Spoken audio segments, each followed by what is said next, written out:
Welcome to Bacon is My Podcast. Before we get into this show, we do want to let everybody know that we are proudly bringing this show to you from the den. Yeah. That's the Deluxe Edition Network. Rocking it out. Found at deluxeeditionnetwork.com. In the DEN. That's right. We are a part of an awesome network of really awesome podcasts, such as... That's a lot of awesome that you just said there. Yes. Health. History. I'd like to... Yes. There's also Beard Laws, Spoiled My Movie. Yes. The Deluxe Edition Podcast. There's like 26 different podcasts, so go over there, check it out. DeluxeEditionNetwork.com. Do it now. We are happy to be one. Thank you so much. What's your bacon?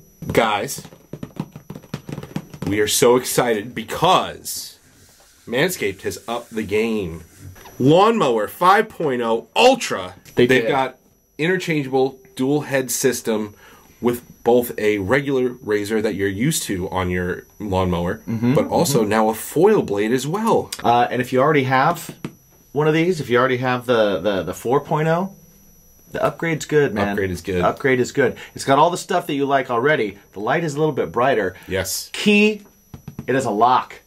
Yes. So that means in your bag, it won't turn on automatically because you're traveling somewhere and you put some shoes in your bag and you push down on it and it just turns on and then the battery's dead. That's right. You can lock it. Awesome. Awesome feature. Everything else, you've got your ceramic blades, you've got your skin-safe technology, you got all of that is the same and improved, but it's just a better system. Highly recommend. Go to manscaped.com right now. Use the promo code BACONPOD for 20% off your entire order. Yes. You could get the 5.0 Lawnmower Ultra. You can also use it on other products like the Crop Mop, which is our personal favorite. If you ever see us out in the wild, yes, you can definitely hit us up and we will give you one of those. We always have them on us. Always. Always ready to give out. Yes. So again, manscaped.com, promo code BACONPOD, 20% off of free shipping. Thank you, Manscaped. And always remember to ask yourself, are your balls clean? Man, I gotta tell you, when we started this interview, I was waiting on. I do some sports betting and whatnot. I was waiting on one to hit. I just won a $25 bet that turned into $1,100. Oh, Dude, wow. Shit. Fuck yeah, man! Wow. Cut and run, Christian.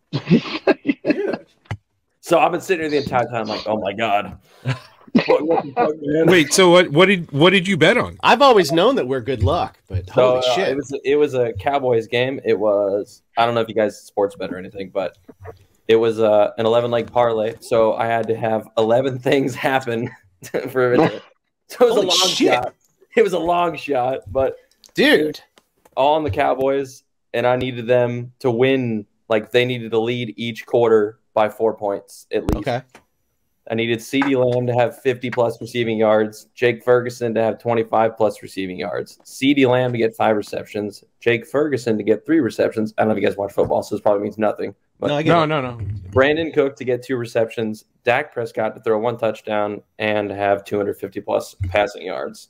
How many slam dunks did you do? How many slam dunks? Bacon! Bacon is my podcast! Bacon! Bacon is my... Bacon! Bacon is my podcast! Bacon! Bacon is my... Well, this would be a good time to welcome everybody to Bacon is My Podcast, where today we are still joined by Tyler's Missouri's own Etched Embers. Dudes, what's going on? Thank you for joining us. Thanks for hanging out. We had a lot of fun in the What's Your Bacon in 7 questions, which makes me excited about this. Christian just won a bunch of money. Let's not overlook that. Won a bunch of money. Feeling good. That's all going. That's in the intro, by the way. Yeah, that's part of the intro. Yeah, definitely, which is awesome. We're all celebrating you right now. Yeah, I know. And you're welcome because I hit about 1 out of 1,000 bets. It's fine. We're the luckiest podcast of all time. Right. Yes, exactly. Right. We gotta Is that okay, Russ? Can we get back on that fucking podcast anytime soon? Right. Got bills to pay, man. Every game we're gonna get a call. Right. Yo, guys, what's going on? you in the studio drinking whiskey? You want to jump on? Yeah, but I got a bet I need to hit. Listen, that's great. Chances are we'll be here in the studio drinking whiskey. So right, especially if it's Sunday because we do Sunday. Yeah, so God's Day. If your bets are right. Monday Night Football, Good go. luck. Yeah. No, you're on your own. God's Day, the day of gambling and booze. Yeah. Yeah. But guys, I'm excited to have you guys on. You guys just released your brand new record, Obsolete, which is out now. You had the single out, Happy Song, for a little while now. Beginning of the month. And beginning of last month. Sorry. Yeah. And the video is awesome, by the way. It is very cool. Yeah. I really I love the video. Like, I feel like video is coming back in like a really, really big way. And, I hope so. Yeah. Right.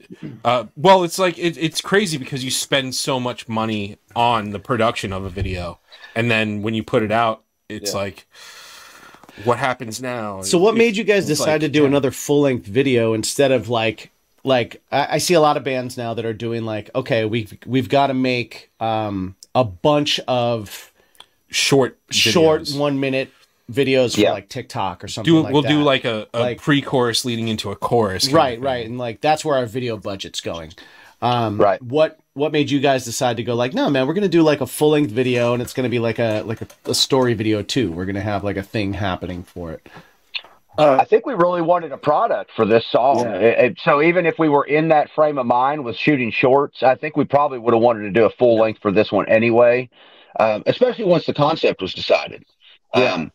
Tyler and I bounced back and forth some few ideas. We'd try, trying to kind of in my mind storyboard it, and he was thinking of some things and a completely different route, really. But when Juan started talking about the Jerry Springer type take, I was like, yeah, that was that. And he really, we got to credit him for the idea of that and executing that in that fashion. Yeah, I mean, we also thought, with that full length, because we thought about like the 1 minute promos or whatever for content. We figured maybe we could pull something out of that if we had to. Yeah, sure. Yeah. There's definitely enough. Like it's like it's entertaining to watch anyway. So if you do pull little bits out of it, you can always be like, people are going to see that and go like, what the hell is that? I need to see what that is. Yeah. You know what I mean? Now, with that said, though, there very well could be some approach to, especially because I want to get right back in the studio as quickly as possible. There may be some of those shorts that you're talking about, and there will certainly be a content increase in that flow. We have a consultation meeting tomorrow evening at 6 about this very thing. Yeah, nice. Okay. Just to build the TikTok brand, and I've always been, I want to build it off more of a serious approach, but the guys have been trying to win me over on the kind of silly approach things, and I've been hesitant about that. But we're talking with somebody that we trust and kind of see what we can target down the line. And viral's a hit or miss. I mean, you can put the best content out there, and it's just, and that hurts when you do. If you put something out there that stinks gold and it doesn't, trend well. But it seems like if you're trying to go viral, like I understand exactly what you mean by like trying to like being a little bit hesitant for like the funny stuff. I've been that way a little bit with my band, and then it was kind of like once we did a few funny things and they went well, I was like, all right, I'll just jump all the way in because we're goofy in general, right? So it was like show the personality. But I do get what you mean. Like it's that line where you're like, well, we don't want to be looked at as a joke, because there's that comedy band versus, oh, this band did like a tongue-in-cheek, funny thing. Mm-hmm. It's also hard to convince yourself that you're just that cool or that funny to do it, really. And maybe it's the fear of failure, even. Chance and Tyler are genuinely goofy guys. So we have, I mean, they just have fun, and I love it about them. No, and I mean that in the best way. I mean that in a good way because, but we're not that good at creating content when we're out traveling and stuff because we're always like, we got the eye on the prize, get to the gig and get and play. It's just always, we really feel rushed for time. Serious. I think I get your what you're saying too, and I don't know, for me like I think people, and we've had this discussion so many times, and you guys as a band that actually got together during the pandemic, it's one of those things where it's like people are now not necessarily buying into the band or the that one song that has that ear candy or that earworm or whatever that hits. It's the one that people can resonate with those people. Yeah. And if you release content that reflect your personality, it's going to do well if people can resonate with it. It's almost like they attach to that more than the songs you release anymore. Well, I mean, nowadays you got to figure like releasing songs is you're doing it for free. Well, unfortunately, songs have become secondary. Like soundtrack. You know what I mean? For a lot of people, I hate that because like songs, you know, like kept me from driving off a bridge. You know, like songs, and they still are. They're still that thing for me. Yeah. And they are for certain people. I can't say that not everybody. You know, no. On a mass scale, when you're trying to scale it, when you're trying to get bigger and bigger as a brand, you know, you got to look at kind of the fact, I guess, that that the song is secondary to the immediate gratification, because a song hits you immediately with like the hook, right, or the beat that grabs you immediately, but then it's not till the at least for some song, for most songs, I would say, the real meat of it, the real like what it means and what happens in the song and how it relates to you doesn't happen until the third, maybe fourth listen, when you're kind of like, oh shit, like that. Yeah. They know me, they wrote it for me, you know, like that kind of thing doesn't happen until later. So you've got to get past that whole surface part of it. And so infusing some comedy with your hook, you're kind of hitting people where they like to be hit, you know, and I guess that's kind of what you got to do at this point. You know, it's kind of like, all right, well, people either are going to respond to funny or they're going to respond to extremely like negative triggering. Yeah. Nobody really responds to anything other than that as much, unfortunately. So you've got to kind of hit one of those two things. Yeah. And so, you know, I always appreciate the, like, let's go to the comedy thing. You know, you look at a band like Foo Fighters that really kind of hit with their funny videos at first. Well, and even to Trey, you to get with the sweat. JT shot. I think Juan shot, the guy that shot Happy Song for us. I think shot both of those. I know he shot the one for swimming. So, but no, it's you know, you mentioned soundtrack. You know, I don't necessarily find that as a bad thing. We had a compliment from one of the guys that follows us around all the time, you know, and he's been very supportive of me in different projects. Jason, I mean, Christian and Tyler, they don't know who I'm talking about. And he made the exact comment the other night. He goes, Russ, you've been the soundtrack to my life. And he's had some tough spots. So, you know, that was extremely, it warmed my heart to hear that. But it is difficult. Like you said, everybody can take from a set of lyrics what they want, what they feel that song means to them. And I think that's really great lyrical writing when people can do that. We have songs that are like that. I think some of them are a little more focused on different topics or whatever, but it's difficult to hit that perfect. And I think every band knows that. Strike that balance to where you got that one magical song, you know, that's just, and sometimes it comes out of left field. You don't even know you got it, you know? Hell yeah. We all felt so strongly with Happy Song when we left the studio. We were like, we have to do something. We have to make some changes, and we have to give it the best platform we can to succeed. So, I was going to say, like, listening to your catalog up until now, Happy Song is it's not like a total departure, because you guys have always had hooks, right? You guys have always been a very hook-oriented band. There's choruses, there's hooks, there's earworms in every single song that you guys have. But this one is definitely a different vibe than a lot of the other stuff. Was there any kind of, like, when this song came out, was there any kind of like pushback to it internally? Were you kind of like, I don't know if we want to do this, or I don't think so. I think we were all pretty like certain that it was easily like the best song that we came out with out of the studio. Okay. And so I think we were all kind of on board with, like, this is the one that we want to push the most, and that we think is most likely to do something for us. And so I think we were all kind of in agreement, us, and our producer Kyle were all in agreement. And yeah, with how, you know, it coming out different, we definitely did that intentionally. We went into the studio with the idea of like, we want to create 4 different sound, like, you know, and they weren't, you know, like you said, they weren't really a departure from what we sound like, but they were definitely all a little bit different with just in terms of some things we did within the songs or just maybe the sound in general. They were all a little bit different. We wanted to do that on purpose because our producer Kyle said something, I believe it was Kyle that said this, where he was like, what you make right now doesn't really matter.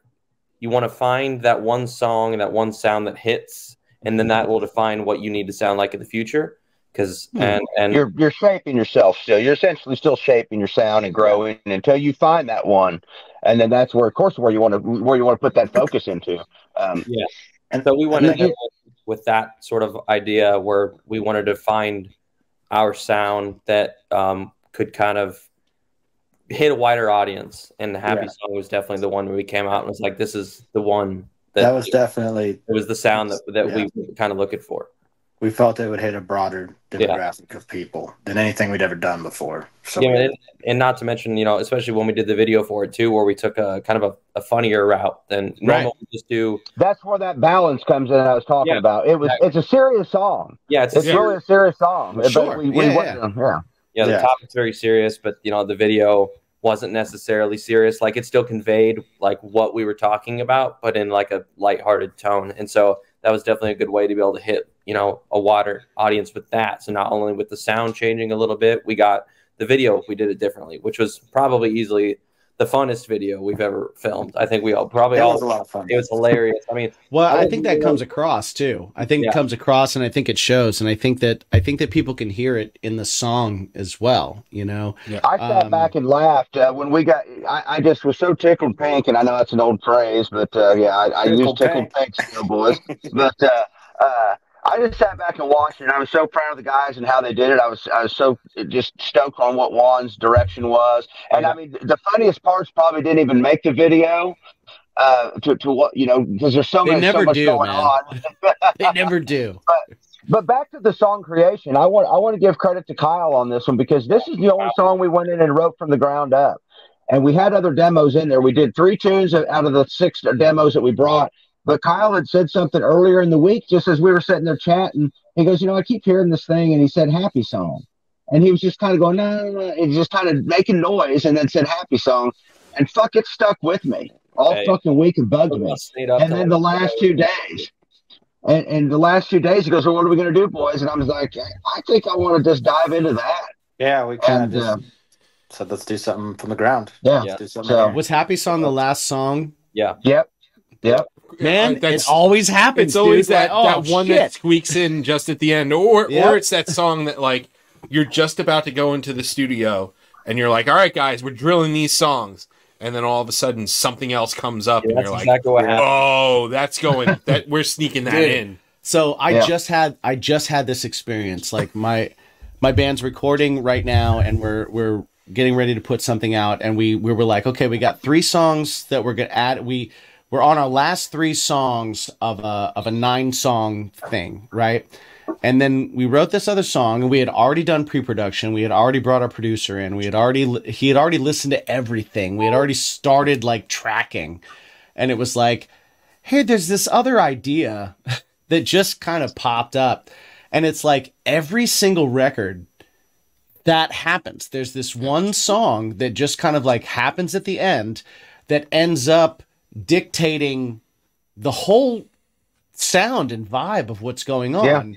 And when you record it, I don't know if you felt this, but like we recorded it and we worked it through, and so there were like all these other songs that we'd been agonizing over for months and weeks and working on and getting them so perfect, ready for the studio. Is the correct fucking deal. Agonizing is so stressful. Getting them ready for the studio. You're analyzing every drum hit. You're analyzing every bass fill. You're analyzing every vocal thing that happens, every guitar thing. We're gonna play everything.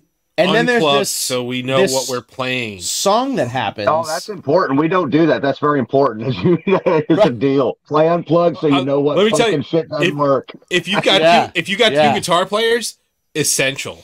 It's essential. Because I've gone into the studio and like, because like, what the hell are you doing? I've played all the rhythms, and then my lead guitar player is like, "What is that?" And you're like, that's the song. It's the key. It's a song that is fucking in that we're playing, and he's like, "I have to learn that now." Right? Yeah. I got to lay that down, but now I have to learn it because you already laid it down. Okay, Noodles, Like, ready for your rhythms? Tyler's a bit of a genius, so like we don't have much of that. That's awesome. Like, I don't know what I'm playing, and Tyler's like, it's like this, dude. It's not that hard. Tyler's it definitely felt like for me, like just finding that like that late last in line song. When you start recording it, everybody's kind of still writing their parts in the studio when they're recording, and everybody's still kind of like figuring shit out. And so there's something about that song that just kind of like feels urgent. There's a certain amount of like that unsure part of it that feels very like alive. Yeah, it's right. Exact. Yeah. And there was a lot of that. Did you guys like feel that same thing? Because I definitely as it was coming together, it was just like, just as you know, you add one thing to the next, you're like, holy shit, like this is kind of incredible what's going on right now. It's, you know, right. Just a song coming together like that quick is just, it was Kyle's awesome. a fucking genius. Kyle O'Dell's a fucking genius on it. This dude is a wizard, and especially like, I'll say this: we left the studio fucking early. We finished that song in one fucking day, essentially. I mean, from start to finish, record everything. There you go. And then we checked out there, and he's like, "Fuck, I had you here till Thursday, and none of us could stay. God damn it, we were like, so fucking." But we had to book out of there. But we left about 6 to 8 hours early because we finished it up so quick. But it was, I don't know. It was definitely a magical scenario for us. Tyler brought in a great day. We set the bar high at the beginning of the week. We were there for 7 or 8 days stint. So out of the 4 tunes, I felt that when we hit the first one, I knew we were in for a ride. That it was going to be a great session. So all of the worry and stress of the studio pretty much left me after the second night. I was good. It was so stoked. So it was a great time. Kyle was awesome, and the whole vibe of everything was just incredible. That's awesome. That's awesome. He made me cry, though. He made me cry. The guy made me cry. After I cleaned up dog shit or dog puke. He's got a studio dog. He's got a studio dog. His dog, he was like, as soon as we got in there, that dog shit or puke or something, he was like, "Oh God!" So I cleaned he's over there dry. He's like, I can't. He's like, "No, I wouldn't ask you to do that." And he goes over to try to clean it up. He's like, "I can't," and then just hands the bag to Russ and runs away. Then he goes, "I knew you were a good one then." But seriously though, he dove into the lyrics like no producer I've worked with before had. It's crazy. And it really did touch upon some emotional stuff for me. I did some rewrites and things. I was making it to take away from, and not happy song, but a couple of the songs we did, I was writing them from of all of us perspective. Sure. And that was a way to push away some of the hurt the songs made me feel. And when he said, "You need to write this about you, it needs to be about you." And then I dove in a little bit more on that overnight when these guys were sleeping. And so it was a killer session on a lot of fronts for me. So dude, that's awesome. If your song doesn't make you want to sort of hate yourself a little bit, then you're doing something wrong. You know. I'm Chris, and I'm Mel, and together we host the podcast Spoil My Movie. We were watching movies anyway, and we were having in-depth conversations about those movies too. So we decided to share our thoughts with the world. You can expect me to gripe about inaccurate details like supposedly cold weather, but you can't see anyone's breath. And you can expect me to be totally adorable, but also psychologically deep. And by the end of each episode, we'll provide our respective ratings, using a rating scale custom tailored to the movie in question. Check us out wherever you get your podcasts. We're everywhere. We're actually behind you right now.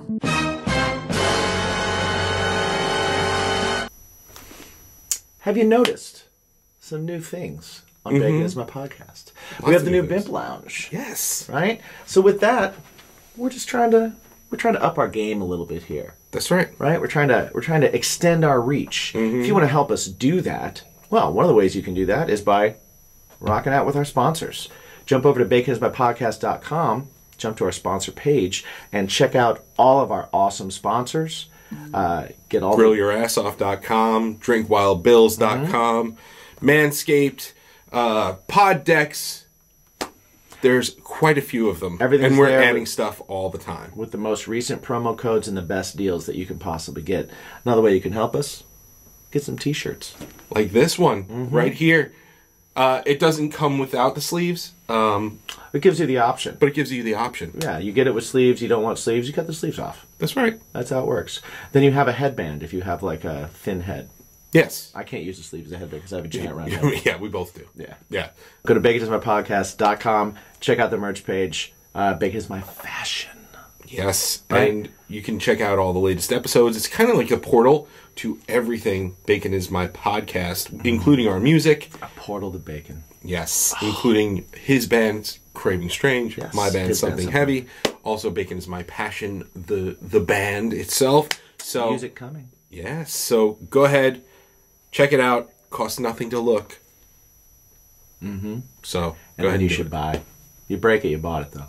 You got to write it. You got to write it so you're like every time you sing it, you're like, fuck. Well, and like Blind Reality, Tyler wrote the lyrics to Blind. He pretty much wrote the thing top to bottom, other than just some of the short rewrites in the studio.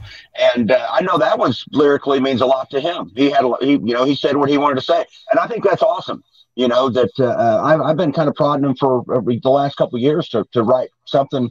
Give me some lyrics. Let me hear what you want to say. You know, he's a huge part of this project from the get-go. So I love that. I have a question for both Tyler and Russ then. I want both your perspectives on this. Just because I write all the lyrics for my band and I'm the singer, so I haven't had someone write lyrics for me yet. I would love to. That would be amazing. But then I would feel an incredible amount of pressure to deliver them in a way that that captures whatever the writer was trying to get across.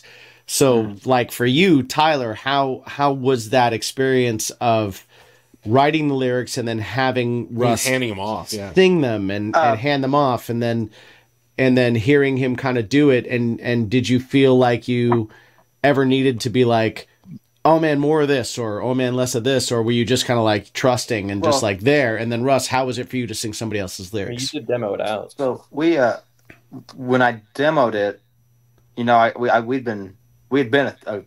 worked with Russ for a long time, even before this project, so I knew how he sang, and you know, I kind of did it.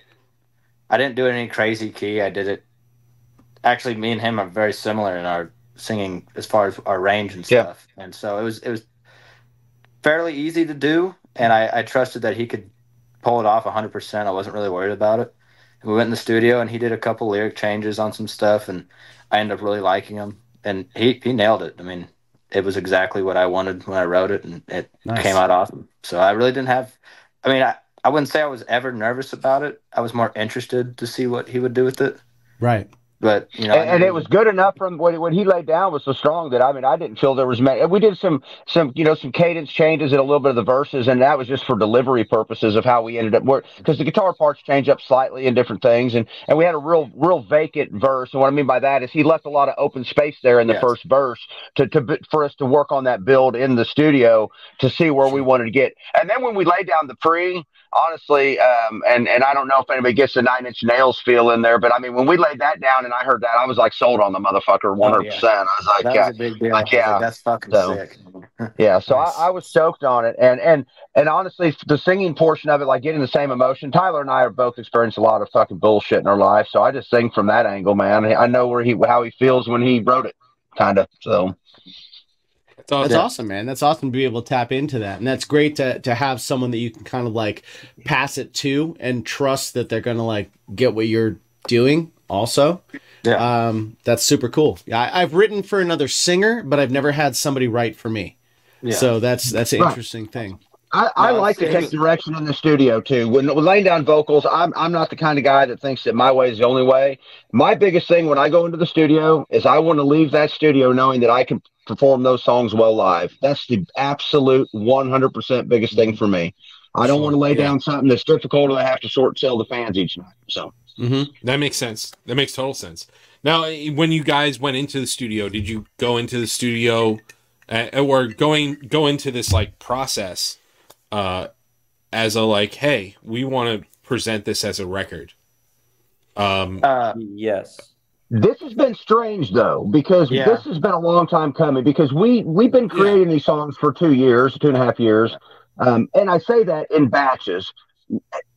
2020 was, I feel, was the kickoff. January of 2020 was the kickoff of this band. We were on the single train for a long time. Yeah, so half the songs on it were singles. Right, exactly. So, we decided to go ahead even October this year. We dropped a 5-song EP that were the early songs that when we kind of made the transition into changing producers, that the sound started to round out and fill out in a fashion that we felt that that's where we make the break, and then everything here forward will end up on the album. And then we knew we had to get in there and sing. We wanted a full length. So we knew going into Nashville that those 4 songs were going to land on an album with 6 or 7 others. So, I did, like Christian said earlier, though, he nailed it. We went in there with the intentional idea of each song was going to sound different. Yeah. And that was my goal. So, right.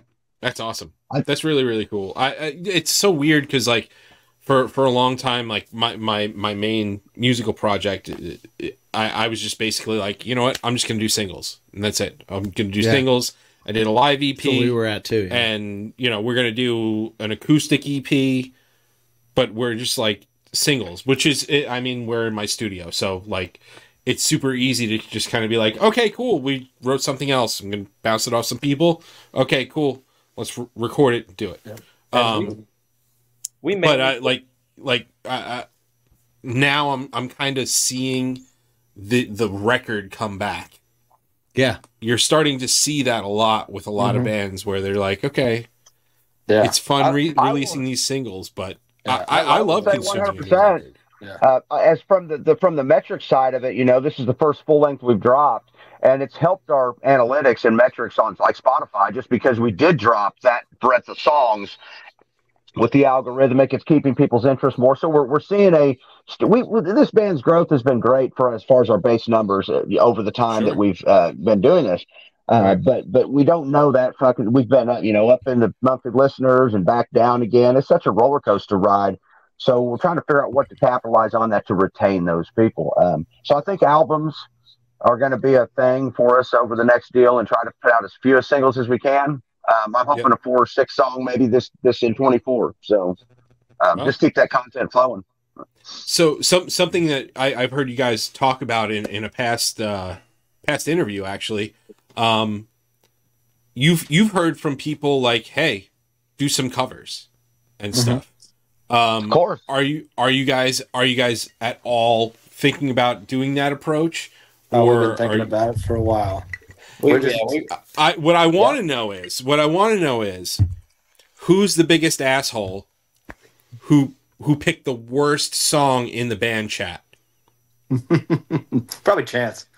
The guy not here. And I'm going to tell you why you should do it. Yeah. That's the one you should do. That's absolutely the one you should do. Oh, should have said. But what song was it? What song was it? It's probably a Deftones song. Oh, probably so. Yeah. What was that?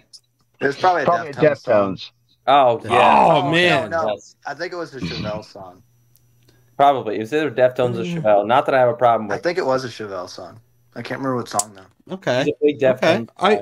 I don't know if like a Chevelle song, like re-releasing it. Like I've done Chevelle songs live, like with my other bands. Yeah. It's like just pull out a Chevelle cover and it bangs every time. People if you bring in casual conversation up, most people you go Chevelle and people are like, yeah.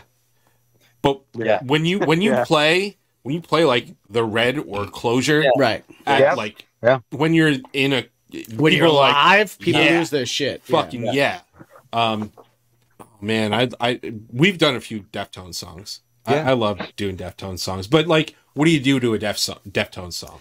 Well, that's the thing. How do you guys feel about like a cover versus a remake? Are you kind of like, let's find a song that sounds like us that we can do really well and that we can kind of stay true to? Yeah. Or are you like, let's find a song that nobody would expect and let's make it ours? Like, what's kind of your view on it? Early days of this band, I had an idea, which we might still talk about it, but I was messing around with a Hall & Oates? a remake, I guess what you'd say, of Hall & Oates song. Which song? I love Hall & Oates. It's Man-Eater, yeah. Man-Eater. Put some heavy Oh, here riffs she in there. comes. Well, our producers worked with them. Mm-hmm. Oh, really? Yeah. He was So that what was tour kinda manager? Yeah. He was tour Yeah, manager. he was for, tour for manager, Hall & yeah. Oates. That's awesome. I love that song, but like it was, I don't know. Fantastic. We just, so that, I mean, Russ has talked about even doing, you know, a pop punk, you know, kind of something off the wall. Like, I feel if we did one, I it mentioned. would be, My mind, it's hard for you know. Tyler and I both been in cover bands, and I mean, I've done probably 500 fucking different covers. I got a briefcase sitting right underneath there with a binder of every cover song I've ever sang on my fucking live, and play guitar on it. It's stupid. So I can't decide. But like I told him the other day, I said, you know, we could take something like fucking Old Breakfast at Tiffany's and fucking heavy that up, you know, something like that, something off the fucking wall. Yeah, that's my type of cover as well. Is just something that's like not in the genre, just wildly out there. Yeah, especially. I think that's what we're looking for. The Man-Eater cover idea was really cool. Just like something in that era, you know. Yeah. I'm drawn to that as well. Like when I hear somebody that's like, oh, I'm gonna remake, you know, a Hall & Oates song, or I'm gonna remake, and they're a heavier band, I'm like, oh shit, I can't wait to hear what they do with that. You know, but like when a heavy band is like, I'm gonna do a Deftones song, I'm like, all right, cool. That's a cool thing to do. Then it's it a cool thing to do live. The problem is that because you can fit it right into your songs. And I've dealt with this. Like I put out a Linkin Park cover, I put out a Deftones cover, and they were both like, they were there. They were that song. Right. So it's always held to that standard. But where you remake it, people are excited by how it's redone. Yeah. I think when we cover them true to form, we're doing them more for ourselves, and when we remake them, we're doing them more for the fans. Yeah, that's kind of my take on it.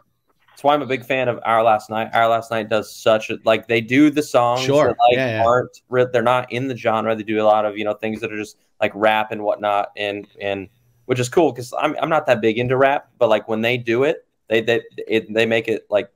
They make it cool. I do have to say something though. You're gonna cross over to an audience. Our Last Night was like, we're gonna do a Korn cover, and they did, and you know what? It flopped. Right. Well, because no, it's not awful. I mean, because they didn't have the stretch to do it. Like, I think exactly, and you weren't surprised. Yeah, you weren't surprised. Yeah, they just got big. Right. You were like, okay. Yeah, they just got big from doing these covers that were like out of the genre and whatnot. Yeah. So like that's where the crowd is definitely like the more modern music side of things. You know, people listen to that modern rap and what like that. So and it pops a bigger number too. Yeah, honestly, like it really does. Yeah. Like we did a cover of "Love Is a Battlefield" by Pat Benatar. And that's badass. That still is one of our highest watched videos, and it's not even a video. Like it's a video of like still shots. We didn't even do anything. We were lazy as shit with the whole thing, but it's still like one of the highest viewed videos because people searching for that song that would never listen to our band checked it out. That's a big thing about it too. You know, and that's the thing is it brings a new audience to you, and they listen to it and they go, "Oh, this band did this." Well, and you know, you were talking about the shorts too, and this is an idea that I'm going to present tomorrow with when we have this consultation meeting. Is I think that we should do, instead of just committing to some full covers, let's take some choruses or some verse chorus segments and make a breadth of them. You know, 5, 6, 10 of them for TikTok content, and do them our own way. We can produce them ourselves and just shoot, even if it's just showing, like you said, still shots or clips of guitar parts or vocal things. Our buddies from Felicity did the same exact thing. They did the same.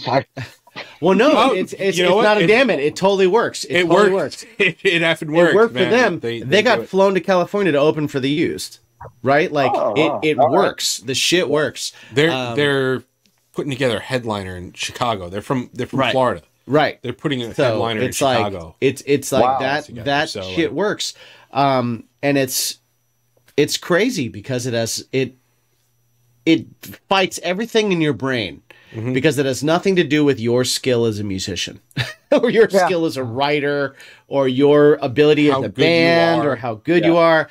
It has everything to do with like how you can capture an emotion or a moment for randos that are like, especially like, I think that thing that you just said, the emotion, I think when you do something that shows the emotion you have in it, that sells so much better than if we just send up something that's passing.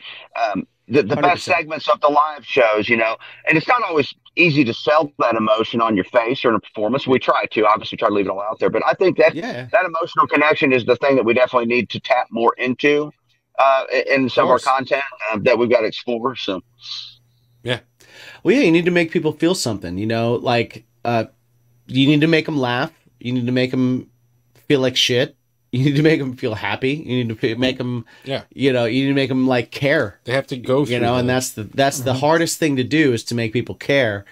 And like I said before, like a song makes people care, but now it's like you got to catch them first and then make them care. You know, it's like it's such a, you know, and I know that you guys know this wholeheartedly. It's such a content heavy world. I mean, it is like, you know, we're all trying to race to the surface for that last breath of air in this ocean of content. It's God, it's so fucking frustrating and just kills your motivation. Or I guess I can't find the word. But it's tough to battle that. And yeah. I know we all feel it. I know we all feel it. Hell yeah. It's why we're doing a fucking podcast. You know, we're like this shit is hard. Let's bring bands on. Let's talk about this shit. You know, because it's this is an enjoyable podcast, man. I'm enjoying this interview. It's fun, good time. Cool. Oh, thank you. Thanks. I see what you're doing. You're popping in, you're watching the show, you're listening to the show, you're like, I really like their interviews. Or you're like, I don't like their interviews at all, but I do like 7 questions. Or you're like, man, I wish more people knew about this show because these guys are fun and these guys are cool. How can I help? Well, one of the best ways to help is by going over to patreon.com/baconismypodcast and joining our Patreon. We've got awesome 3 tiers starting at $3 per month where you will get live stream shows on all of our discussion and drinks every week a live stream that you can join in on, you can weigh in on, you can jump in the chat, you can jump in the little community, interact with us. We got a cool squad over there too, so you can meet people, make friends. We're all about that. Also, you can learn some cooking tips from us. We got a few of those up there. You can try some of our dishes out. You can also watch us eat horrible shit. Yeah, that's the other thing. Now, when we cook stuff, it's delicious, but the stuff that we eat is not. Yeah, that's no. Totally it's separate. Never fun. Separate thing. Yeah, but go ahead, go over there. There's tons of new content. We have early music releases. We've got live streams. We've got watch-alongs. We've got all sorts of stuff. Go to Bacon Is My Podcast's Patreon today and sign up and be part of the BIMP squad. Totally helps us out, guys. Thank you so much. Cheers to you. What's your bacon? All right, we're going to come back in. Come back in. We love drugs on 3. 1, 2, 3. We love drugs. We love drugs. And we're back.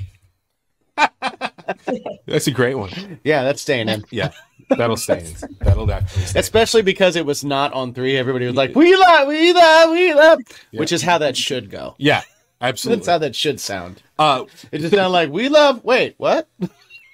You think with us being musicians, we'd come in on the correct time, but well, you'd think that happens. That shows what caliber of musicians we are. I couldn't hear the click. I was hoping at least Christian, you'd be on with me. Of all people, the non-drinking drummer. You're talking to the one person that doesn't drink or do drugs to come say, we love drugs. I'm like, they're hesitating. I just wanted you to be on time, man. That's all I wanted. But also, I don't believe in a click. It's always the drummer's fault. It's all right. That's not wrong. Not wrong. But his definitions of drugs is anything, if it goes up his ass, it could be any drug. It just has to go in that way. So I stumped him. He's like, I've heard it. Suppository? I like that. I mean, I wouldn't like to experience that, but I do like the How do you word know? that you. How do you know? You're right. I don't know. How do you know? I know. I don't know. You know what I mean? I maintain. I'm a lot older than all you guys, I guess. Oh, so Russ knows. Russ knows. Russ knows what that is. I'm just Russ saying. has got some of the craziest fucking stories you'll ever hear from me. I'm just saying you never know. You never know if something's your thing until you figure out it's your thing. When something happens, you go, "Oh shit, this is my thing." Damn it! I didn't know this was my thing, but now it's my thing. Okay. Right? You tell Russ. Things. Russ, so since you have such like wild stories and stuff like that, do you tell that Tyler with your Tyler and Christian? But wait. But Well, no, not you. Tyler and Christian, you tell us your favorite Russ story. Wait. We're gonna make this more awkward. Okay. Those stories. How often do you tell them with your son around? He no holds barred with him. Okay. Some of them involve his mom. Some of them are stories about his mom and stuff. So I mean, he hears it all. He knows it all. My dad does that too. Oh, okay. My dad does that too. Yeah. I lead a very sheltered life. Tyler and Christian, my parents sheltered me. What's a great Russ story that you guys think will could possibly throw him off right now? Oh God, I don't Oh know. my God!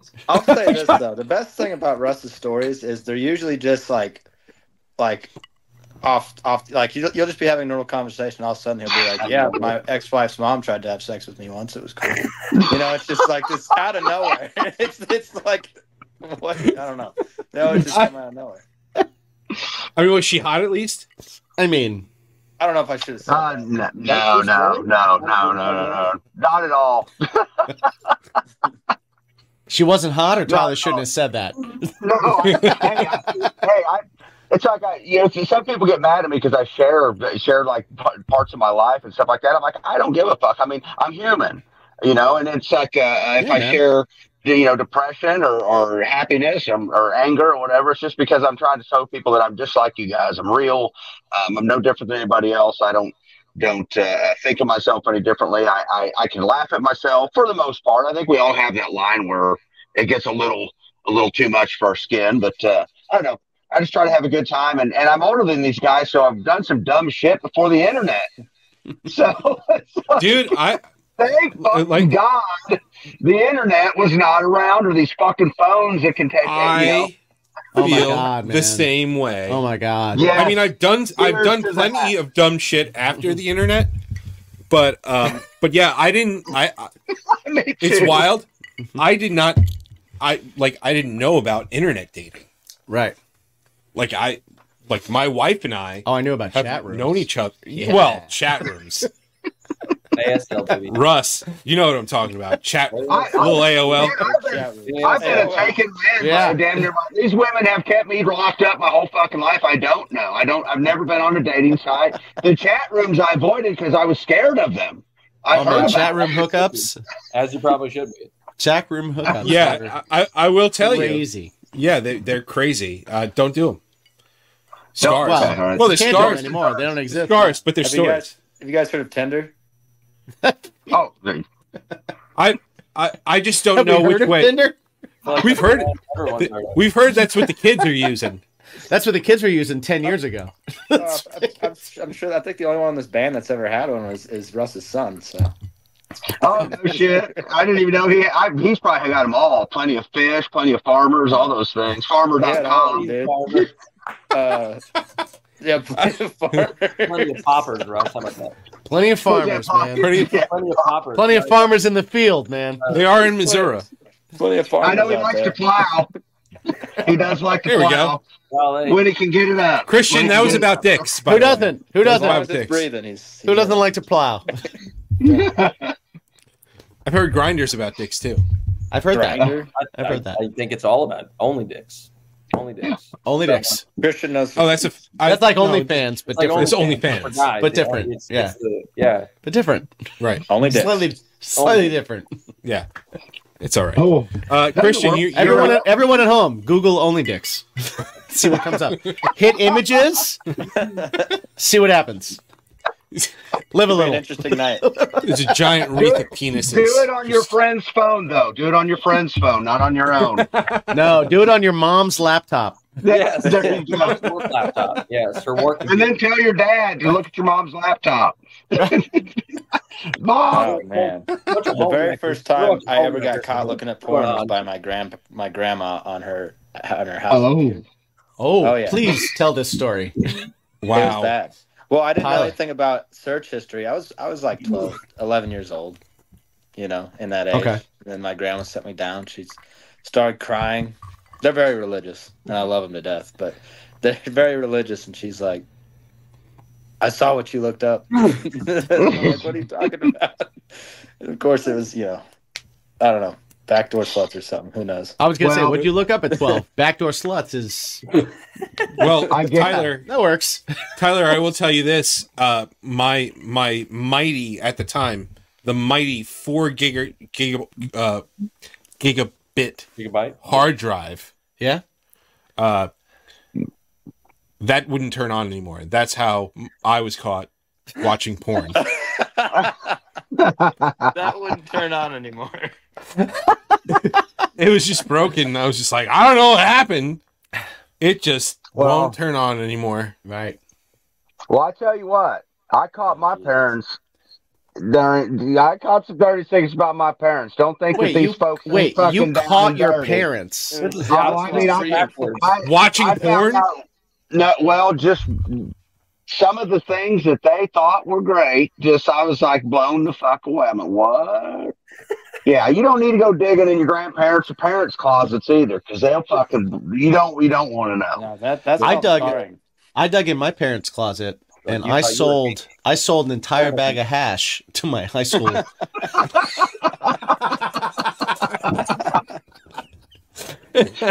And my dad was like, "Hey, did you go in my closet?" And I was like, "Why? Is there something missing?" And he was like, "Touche." I don't know. Yeah, it's all good. Don't worry about it. I'm all right. I'm all right. Yeah, that happened. That's epic, actually. I found it, and I was like, He can't ask me about this ever. Yeah. Without admitting that he has it. Yeah. Right. So I'm gonna go telling me where I can get more. I'm gonna go into business for myself right now. It was very entrepreneurial of you. Well, I was always trying to make a buck. Christian, I mean, we're not taking Russ off the hot seat just yet. Christian, what's your best Russ story here? See, I mean, I haven't known Russ for very long. Yeah, no. But so I don't really have any stories. I mean, he's been fairly tame since I met him, anyways. He's pretty tame nowadays. I could tell him about that story. You know that dude in Arkansas we met?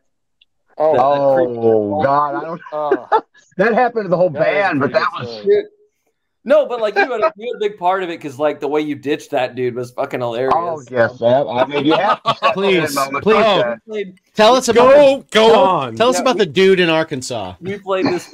This is the only show we played in Arkansas so far, but we went and we played at this place called Oasis in Arkansas or whatever. And so it's after the show, and we're all in the truck. We're packed up, and we're kind of they're all. They wanted to get high, so they're sitting there smoking weed or whatever. And first off, hold on. Let me just interrupt you. The dude he's about to talk about. He started this. You had a portion of this to begin. I just want to add to this before he goes into this dude. All right. The dude he's about to talk about, I saw him in the bathroom before all this was pissing straight on the floor. Funny. Well, yes, and it's funny. Okay. All right. It's funny because I went into the bathroom earlier too and Tyler was also in there. I'm like, what the fuck is all Were there open stalls or was everything? He was standing in front of the urinal like he was pissing in it, but he was just pissing on the floor. Okay, so he was fucking everywhere. His aim was off. Depth perception wasn't there. He was definitely not right. Like he's got a blockage that's causing a kink in the hose. He had a kink in the hose. Under the influence. He was about 4 inches too short, just like he tells all the women that when they get full, it's like he's probably missed by about 4 inches. It's very different if he's missing in front than if he's left or right. Yeah. That's a whole different story. That is correct. Yeah. Anyway.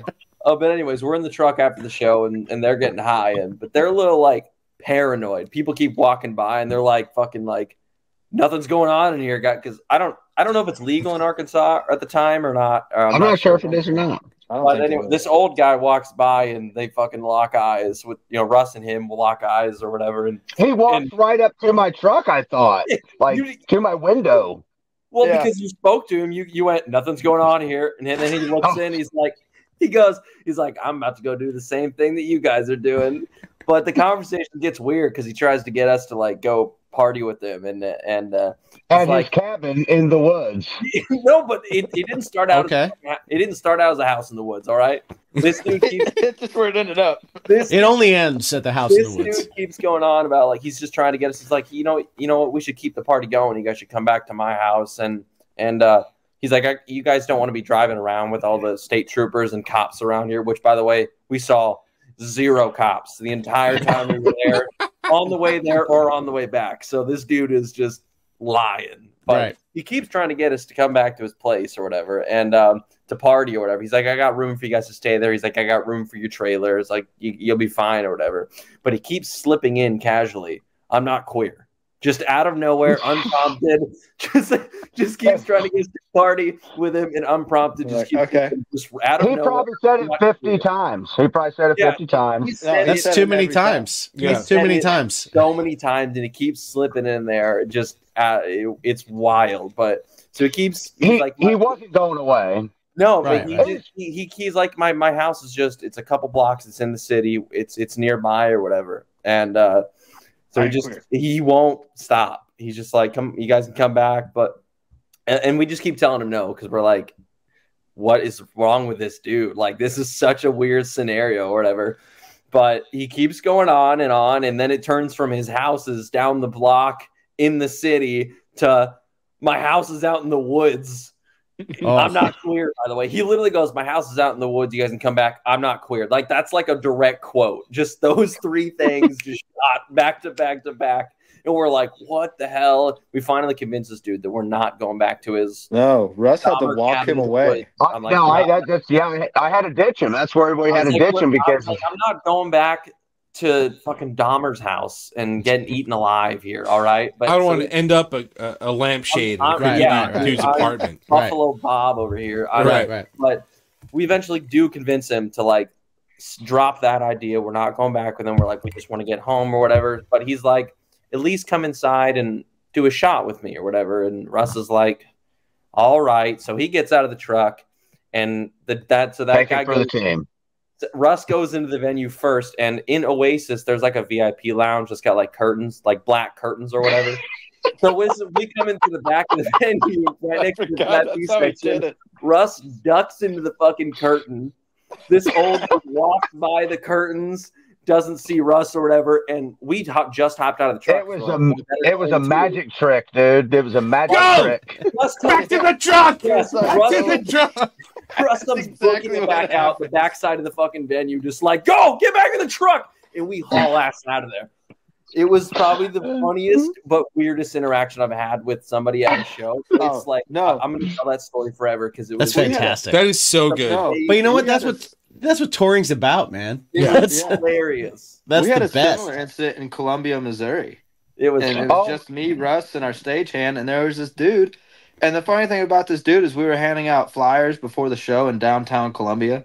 Mm-hmm. And this dude during a football game, very clicky in downtown Columbia during a MU football game. Sure, right. And he was like, metal show? I'll take one. We're like, yeah. I mean, that dude was sick. He walks by and he ends up being there us until he hears metal show, and he turns around like, metal show? Fuck yeah.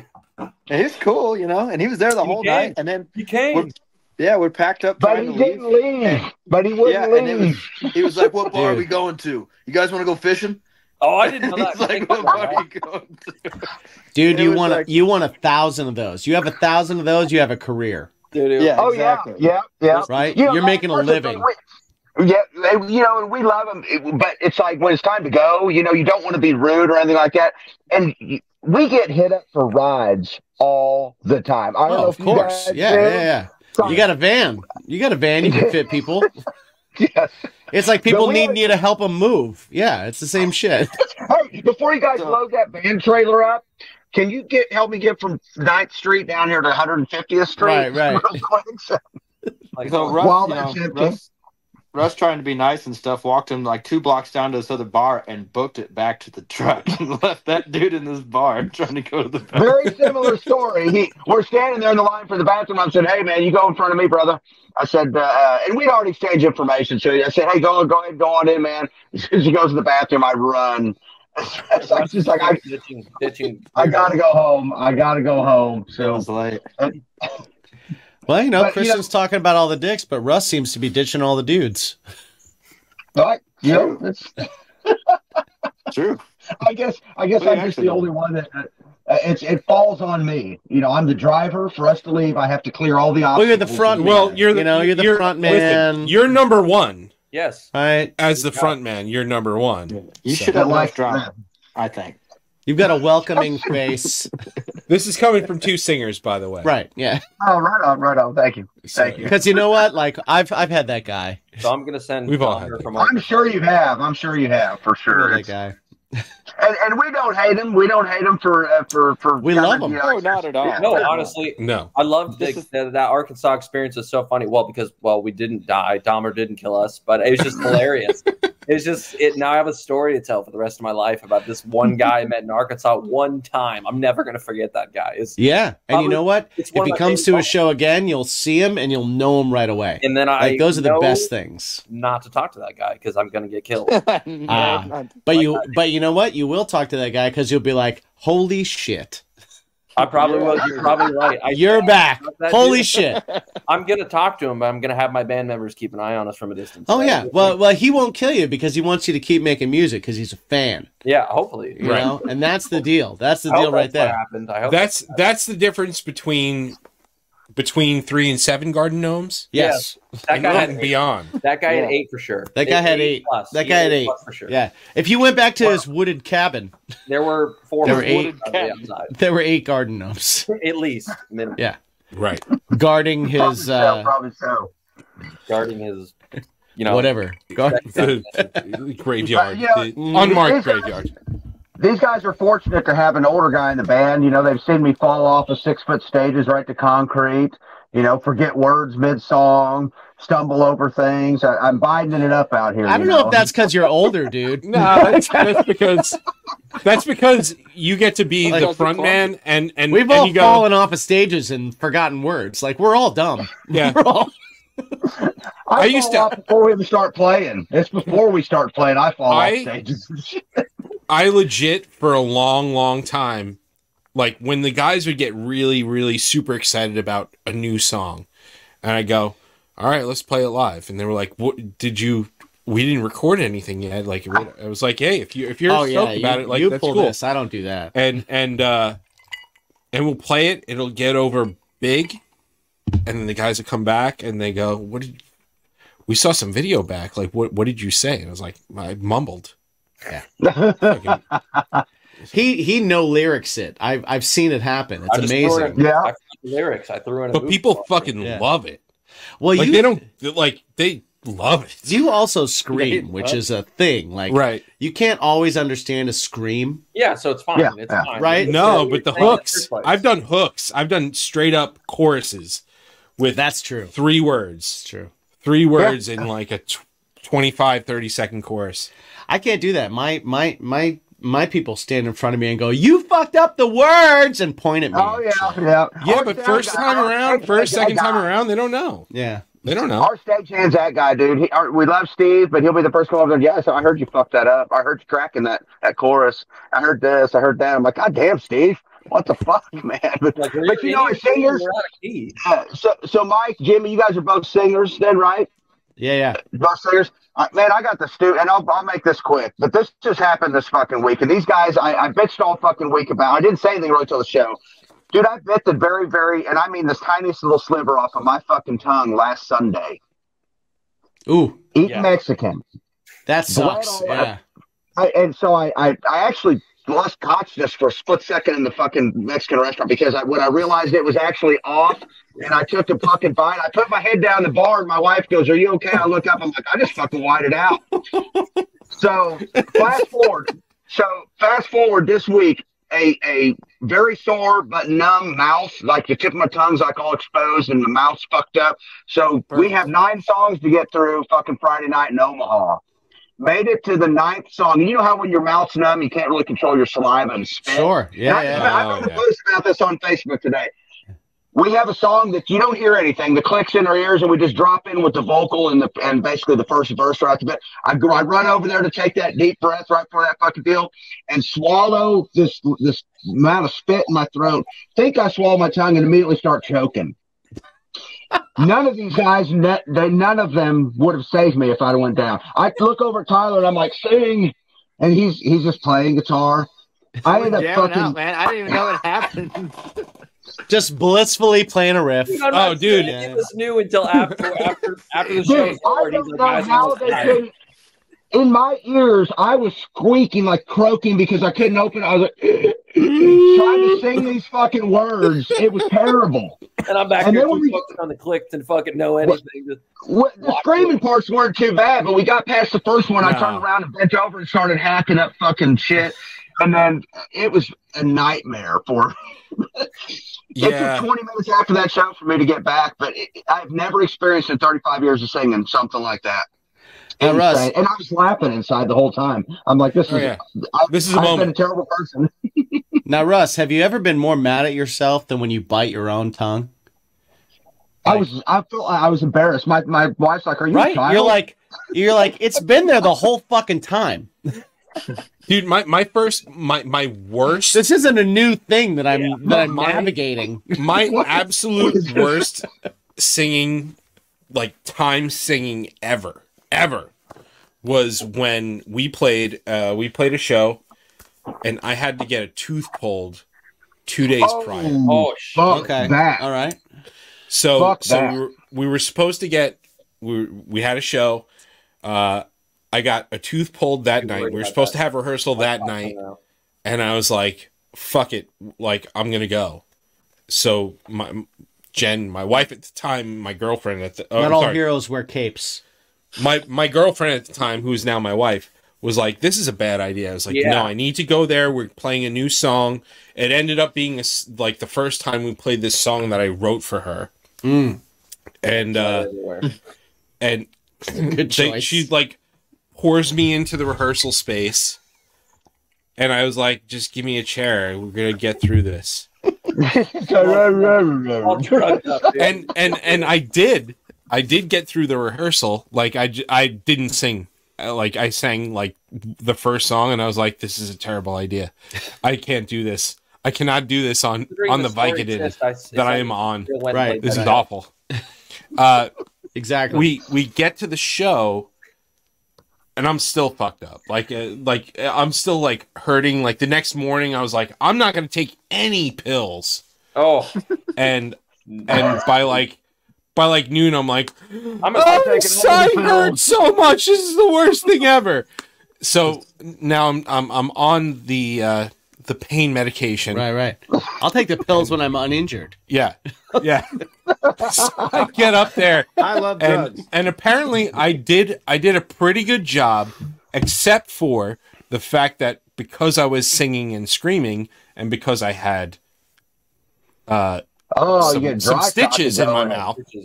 Stitches in the mouth, yeah. I was stretching stitches. Oh. And I was bleeding out the mouth. Dude, by the end of the song. It probably looks so badass, yeah, right? Right? Yeah. It was really badass. Fucking metal. Especially during the love song. Right. That I was unveiling to my then newish girlfriend that I've professed my love to. I would bleed well, if she's newish and you wrote a love song, then you should have blood. Dude, she should have been in love. Like, dude, this guy would bleed. Oh, dude, don't get it twisted. She was already. She was like, this is the selling. Yeah, she was totally in. That's when she was like, "You pussy, your music sucks." Hey, man. No. That was a little. No, that was before. That's why I started screaming. Listen to this Kill Switch, bitch. That's what she was. That's why I started screaming, because I was like, "Oh, I could try and do this," and I did. I ruined my voice for a few weeks, and then I there you go. Yeah, dude. And you know, I didn't have those. I've just gotten wildly drunk and then couldn't do anything on stage. Yeah, my wife's a dental assistant. She told me, said, "Oh, that'll be gone in 2 days," and it was all purple. That went away in 2 days, but the pain and everything did not, and all the numb feeling, just the mouth trauma in general sucks. And that wasn't a pulled tooth. I can imagine what the fuck that felt like. I will not have dental work anywhere near a fucking show. Not happening. Why? I learned that the hard way. I learned that the hard way. Yo, mouth trauma should be an album title. Ooh, yeah. Or a band name. Yeah. Right. We are mouth trauma. Yeah. He's talking about dicks, by the way. I was wondering. I knew you were. Well, that's the important thing, is that you were wondering. But guys, we have taken up a lot of your time, and we do appreciate you fun with this. Yeah, dude. You guys are welcome whenever you got something new coming out, whenever you're doing anything, whenever you want to talk about anytime you want to come on and talk about dicks. Basketball again, like basketball. You want to make a quick 20? Basketball. Oh shit! Like, I love it. You want to talk about it? We're here. You guys, open door policy for you guys, because you guys are a lot of fun. You want to come on and just talk about basketball? I'm in. Stick around for a second, because I'm going to give you a site, because I'm going to have you submit for a festival. But yeah, awesome.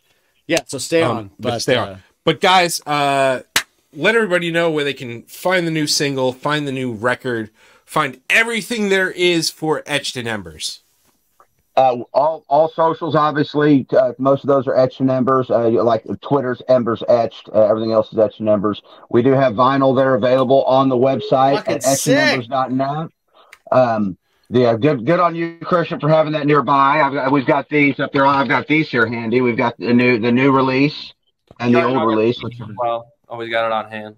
But anyway, etchedandembers.net, and that'll take you to all the other sites that are at the top, and then you can hit the store if you want to support that way. So we've got about half the vinyl order left. So we do have some of those still in stock. So nice. Buy the vinyl, buy the merch. Yes, that's what keeps things going. Absolutely. Yeah, Happy Song is out now. Yo, Happy this is a band. This is a band that's working hard. This is a band like us that has had to deal with someone else owning the .com, motherfuckers. Yes, fucking fuckers. So we had to deal with a .net. Yeah, we had to deal with a .net. Oh yeah. So go to etchedandembers.net. Go to etchedandembers.net. Find them, listen to the music, check them out, buy the record, listen to everything, follow it, share it. Raw in Springfield, Missouri. That's our next. No, actually, we're at Tattoo Convention in Oklahoma City with Bam Margera appearing in Evans Blue. That is February 22nd. Then we're with Raw in Springfield, Missouri on February 28th. You're playing with Raw. That's awesome. Oh, that's awesome. I was talking to their singer about Evans coming Blue. on. Evans Blue's fucking great. Well, yeah, I actually I've been listening to Evans Blue since like the first record. Right. Me too. Raw's fucking awesome, man. Awesome. And Raw. I can't wait to talk to. I cannot wait to have a chat. That's sick. I forgot what the singer's name is, but we've been talking to him about getting him. Yes. Saha, yeah. We've been talking. I didn't know this. He wrote a fucking song for Starset. Die for You. Oh yeah. Really? Starset, yeah. Starset brings in a lot of people. I didn't know that. That's awesome. He wrote Die for You. Sick song. Man, that is a sick song. Cool. Nice. Oh, you've got some great gigs coming up. Everybody go if you're in the OKC area. I know that we've got some friends in the OKC area. Yes, we do.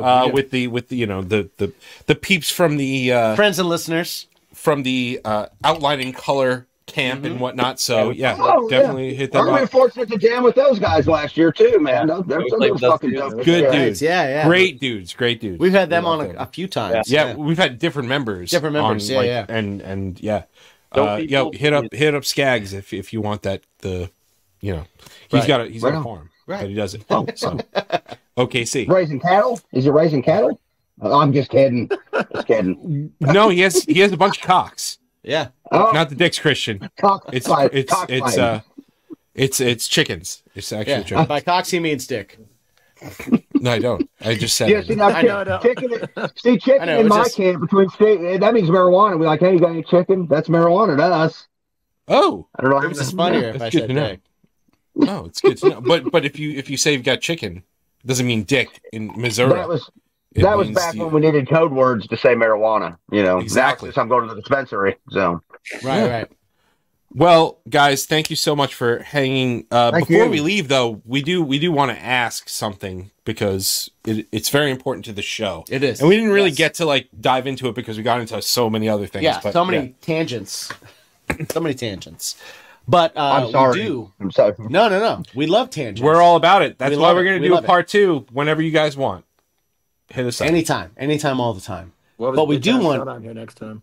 We do want everybody listening to make sure to ask themselves one very important question. Is that question of what is that thing that makes your day better? What is that thing that adds some positivity to your life? There's a lot of negativity around, right? It's a lot of bullshit. That nobody wants to deal with. What is that thing that makes your life better? Sometimes it's music, sometimes it's movies, sometimes it's comics, sometimes it's cooking, sometimes it's a long walk in the woods. Sometimes it's whiskey. Whiskey is delicious. Sometimes it's dick, like with Christian. Sometimes I fucking hate you guys. All in good fun. That's the first time that's ever been said. I love it. That's gonna go on TikTok. Christians. I fucking hate you guys. Christians is what I meant. Sometimes it's dick, like with Christians. What is it that brings a little joy into your life? What is that question? Do you guys remember what the question is? What's your bacon? What's your bacon? Yeah! Fuck yeah! Wow! What's your bacon, baby? We didn't even prep him. What's your bacon? I thought it popped up here. It said, "Say what's your bacon." No, what's your bacon? No, that was just. That was just. That's it. That was just in your periph, Ruff. What are you baking? What are you baking over there? It's my old earrings. What's your bacon, everybody? What's your bacon? Thank you for listening. Check it out and listen. Thank you, guys. Listen to Etched and Embers. Thank you guys so much for hanging out. We out. Thank you guys. Etched and Embers was a lot of fun. We talked about dicks. We did talk about dicks. And writing records. Uh-huh. And more dicks. And some also dicks? It's hard to see past the dicks, right? Isn't it always? No. Honestly, hard to see past the dicks? Those guys were a lot of fun. Yeah. Listen to the new record. Man, Obsolete. I love when a band comes on and they're just ready to just hang out. That's my favorite. That really is my favorite. I think it's easy to hang out with us from a band perspective because we want to know more about the creative process than what does this song mean? Right. And what does this mean? No, I agree. And we like a lot more about the process and stuff, but I don't think these guys were prepared to let loose the way that they did. I agree. I agree. And that is totally cool. I think right now they might be texting each other going like, wait, did we say this for real? Yeah. Hey, listen, that's what happens when you come here and hang out. Yes, you did. Yes, you did. You did. You did. But, you know. And we love you for it. We do love them for it. We love you for it. So, Jimsy. Yes. Let's do the end credits. All right. Hey, here in the year of our Lord 2024, you can find me at Jimmy G's Shoes on all the socials. You can find my band Craving Strange at Craving Strange Net, which gives you all the socials. You can find us at baconismypodcast.com, where you can find everything Bacon Is My Podcast, including Bacon Is My Passion, which is our music, which is coming out. We have more music coming out. We even have a new version of Death Be a Woman that's going to come out at some point because we got to work on that. And we have merch, which you should check out and you should buy and you should become a patron and all that kind of stuff because it helps the show and it helps us keep doing this. All right. How about you, buddy? Me, personally, I am at Me My Own Self. Mike, my band is at Something Heavy. That's all the socials. Yeah. I mean, that's all that really matters. Yeah. And then you can find that back to Something Heavy Spotify. Yeah. If you will. He's also doing a concept record, which you can find out more about by checking out our show Discussions and Drinks, which comes out on Wednesdays over Correct. at youtube.com/strangerhoodtv. And strangerhoodtv.com. Yeah, and once things really start to come together, I will start releasing demos, and I will start releasing, just some tidbits about it. And so go over to patreon.com/baconismypodcast, where you can find all things early. This year, where Something Heavy is going to be doing a bunch of covers. We're going to be doing a bunch of acoustic songs. And then I am going to be, I'm writing a concept album. And it may or may not be something heavy. We shall see. I'm excited. I'm excited to see the progress. Wunderbar. I'm already psyched that I saw the Genesis. And now I'm excited to see the progress. Yeah. So you should be excited to see the progress too. If you're watching on anything, please give us a like and a subscribe and share us.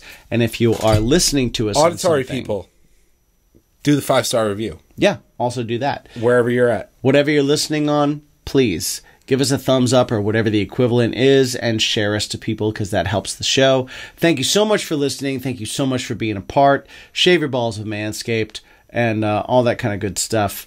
Thank you for being here. And remember to ask yourself every single day.